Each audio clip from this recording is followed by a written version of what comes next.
श्रीमद् भागवत साप्ताहिक कथा के चतुर्थ दिन की कथा में तृतीयो अध्याय, तीसरा अध्याय गजेंद्र के द्वारा भगवान की स्तुति तथा गजेंद्र मोक्ष। सुखदेव जी ने कहा, हे परीक्षित, एवं व्यवस्थितो बुद्धिम समाधाय मनोहृदय जपाम परमं जाप्यम प्राग जन्मन्यो शिक्षितम। हे परीक्षित, पूर्व जन्म के संस्कारवश गजेंद्र ने अपनी बुद्धि से निश्चय कर मन को हृदय में एकाग्र किया और प्रणाम करके स्थिर चित्त से भगवान की स्तुति की और प्रार्थना करने लगा। ज्ञान और उपासना जन्मांतर में भी जैसे के तैसे बने रहते हैं। पूर्व जन्म में यह गजेंद्र हाथी इंद्र धुम्न नामक राजा था। प्रतिदिन भगवान की पूजा करता था। वही इस जन्म में हाथी होने पर भी उसकी पूर्व जन्म की स्मृति जागृत हो गई। प्रभु की माया है, कब किसी को किस रूप में दर्शन दे दें और कब किसी से कब पूजा करवा लें। और यह अस्तुत गजेंद्र अस्तमन नाम से प्रसिद्ध है। गजेंद्र ने सर्वप्रथम आदि पुरुष भगवान नारायण विष्णु की स्तुति की। गजेंद्र ने कहा, हे प्रभु, यह संपूर्ण विश्व आपसे ही प्रकाशित हो रहा है। ओम नमो भगवते तस्मै यत्येताचित्दातकं पुरुषाय बीजाय परेशायाभि धीमहि। भागवत का प्रारंभ धीमहि शब्द से हुआ। सत्यम परम धीमहि, भाग 1:1:1। यहां पर भी धीमहि शब्द से स्तुत साक्षात अपरोक्ष अपरिच्छिन्न परमात्मा की जा रही है। मैं स्वयं प्रकाश भगवान नारायण की शरण ग्रहण करता हूं। जीव जब शरणागत हो जाता है, भगवान की शरण में चला जाता है, तब भगवान का हृदय तुरंत पिघल जाता है। एक से पल भी देर नहीं करता। भगवान उस जीव को विपत्ति से छुड़ा लेते हैं। शरणागत बलक्षम भगवाना, मानस में बाबा तुलसीदास लिखते हैं। विपन्न गजेंद्र भगवान की स्तुति करने लगा।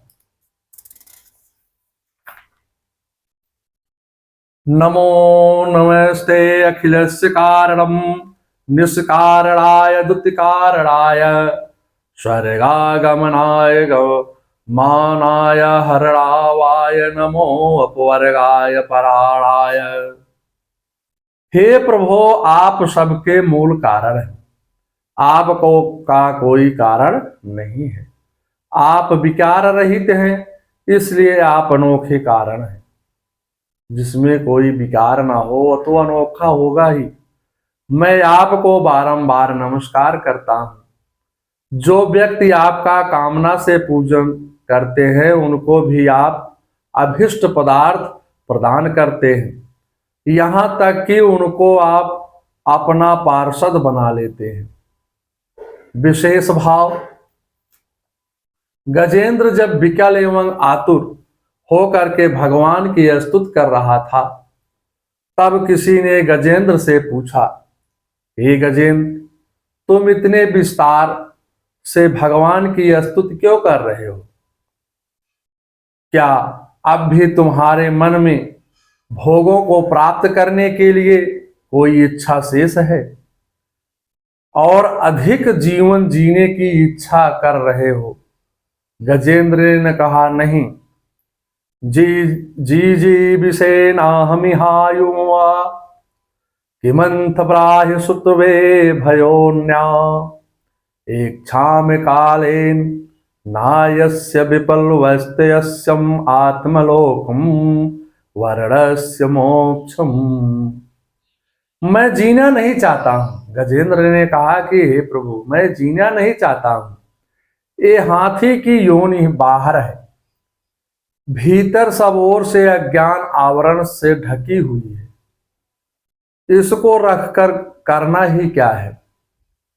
मैं तो आत्म प्रकाश को ढकने से वाले उस ज्ञान का रूप आवरण से छूटना चाहता हूं, जो अंदर से मेरी बुद्धि को ढके हुए है। अब बाहर से हाथी का वस्त्र पहना करके ढका गया है, माने अंदर और बाहर दोनों से ही यह जीव फंसा हुआ है। गोस्वामी दास जी इसी भाव को रामचरितमानस में लिखते हैं। राम भजत सोई मुकुते गोसाई, अनइच्छित आवै बरियाई। जीव को जब तक अपने बुद्धि का अभिमान रहता है, तब तक भगवान की कृपा नहीं उसको प्राप्त होती है। गजेंद्र ने जैसे ही निर्अभिमान अभिमान को त्याग करके भगवान की स्तुति की, तत्क्षण उसी समय भगवान की कृपा दृष्टि प्रकट हो गई। युद्ध करते करते गजेंद्र के सभी अंग शिथिल हो गए। उसका मृत्युकाल भी नजदीक आ गया। ग्राह जल में गजेंद्र को अपनी ओर पूरी शक्ति से खींच रहा था। उसी समय कृपा शक्ति के द्रवित होकर भगवान को करुण क्रंदन द्वारा करुण क्रंदन द्वारिका तक वह पहुंचा दिया। मतलब इतना तेज रो रहा था, उसका रोना वह द्वारिका तक पहुंच गया।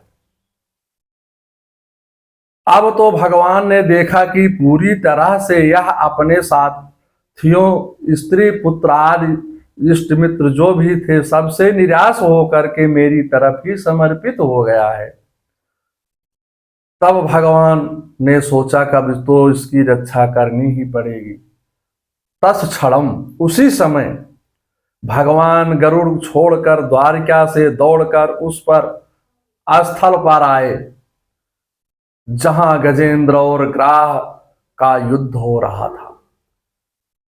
जीव का जीवन जैसे भगवान को समर्पित होता है, तब भगवान आने में देर नहीं लगाते हैं। गजेंद्र जीव ने ब्रह्मा विष्णु आदि किसी भी देवता का नाम नहीं लिया, क्योंकि सब एक ही है, सब में अभेद है।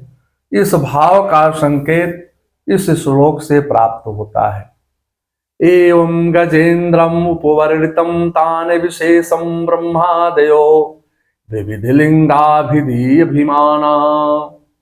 सुखदेव जी कहते हैं, हे परीक्षित, गजेंद्र ने बिना किसी भेदभाव को निर्वेश रूप में भगवान की स्तुति की थी।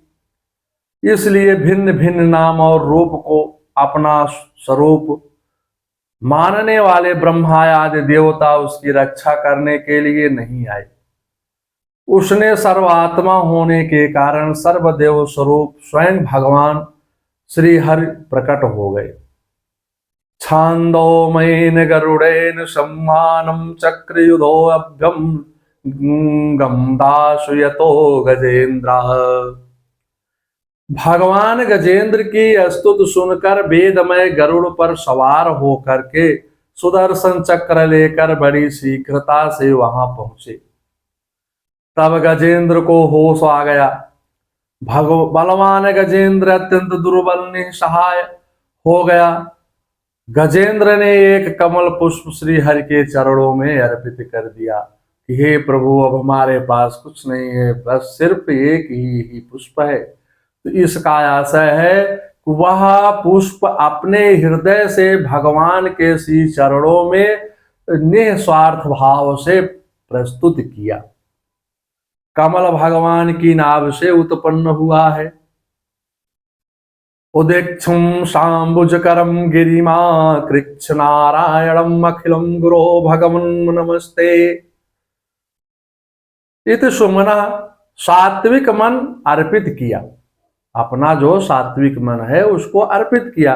मन से ही परमात्मा का मिलन होता है, सात्विक मन ही परमात्मा में मिलता है, अन्य दूसरा कोई मन नहीं मिल पाता। भगवान ने गजेंद्र द्वारा चढ़ाए हुए पुष्प कमल को स्वीकार किया। गजेंद्र ने कहा, हे नारायण, हे अखिल गुरु, संपूर्ण संसार के गुरु, आपको नमस्कार है। नारायण का अर्थ है नारम जलम, अर्थात हे जल में निवास करने वाले, मेरी रक्षा करे। गुरु का अर्थ गु अंधकारा, अज्ञान रू माने समाप्त करने वाले, हे प्रभु मेरे अंधकार को नष्ट करें। साग्राह मासु सरसा कृपयो जारहार। भगवान ने उसकी सूंड पकड़ करके उसे ग्राह सहित जल से बाहर निकाल लिया। सबसे पहले सुदर्शन चक्र से ग्राह का गला काट दिया, सुदर्शन चक्र से मगरमच्छ का वध कर दिया। ज्ञान चक्र से ही काल का नाश होता है। जो सब में भगवान को देखता है, जिसकी दृष्टि ब्रह्ममय हो गई है, सबको काल से डर नहीं होता है। सुदर्शन का अर्थ है जिसकी दृष्टि राममय हो गई है। यो मा पश्यन्ति सर्वता सर्व चामयि पश्यति, तस्यायं प्रणश्याम सा चामे प्रणश्यति।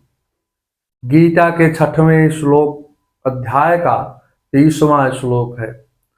सभी जीवों में ईश्वर को देखने वाले को भगवान अदृश्य नहीं होते हैं। अज्ञानी को संसार बाधक अज्ञानी को संसार बाधक है, ज्ञानी को नहीं है। काल जब जीव को पकड़ता है तब उसे काल के ही काल भगवान ही छुड़ा सकते हैं। काल से कोई नहीं छुड़ा सकता है। काल से तो डॉक्टर भी नहीं छुड़ा सकता है। डॉक्टर की भी एक दिन की शव यात्रा निकलती है, एक दिन डॉक्टर की भी शव यात्रा निकलती है।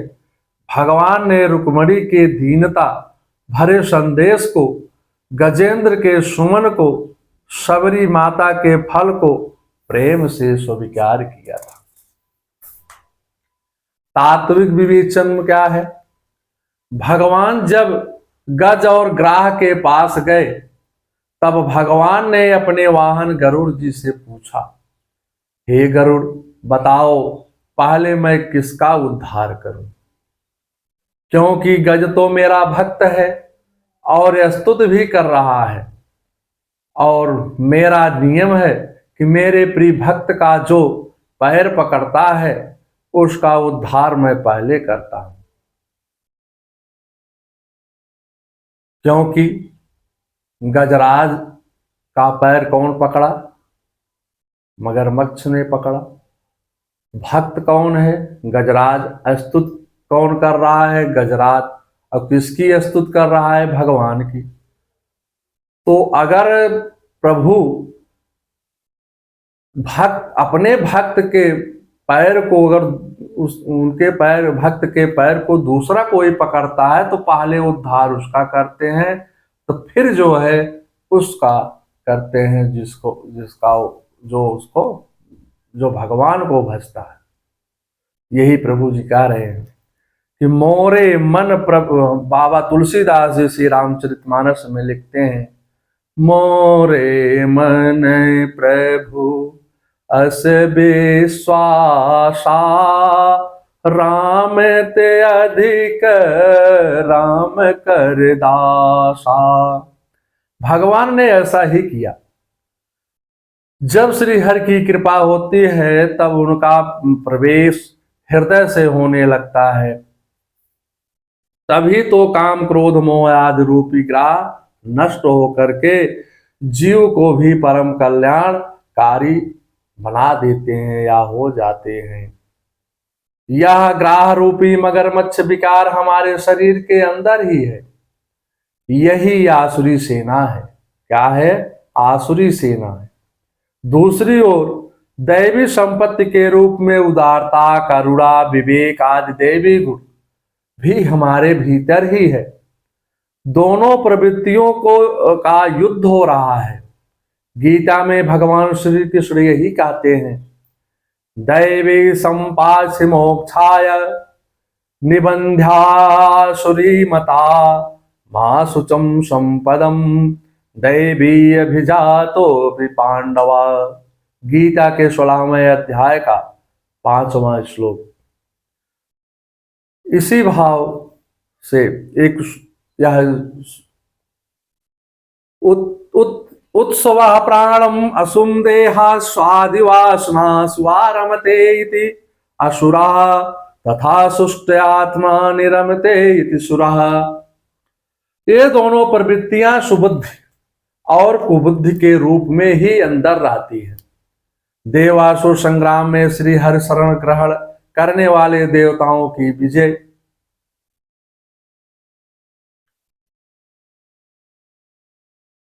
असुर विजय हो जाती है, असुर हार जाते हैं।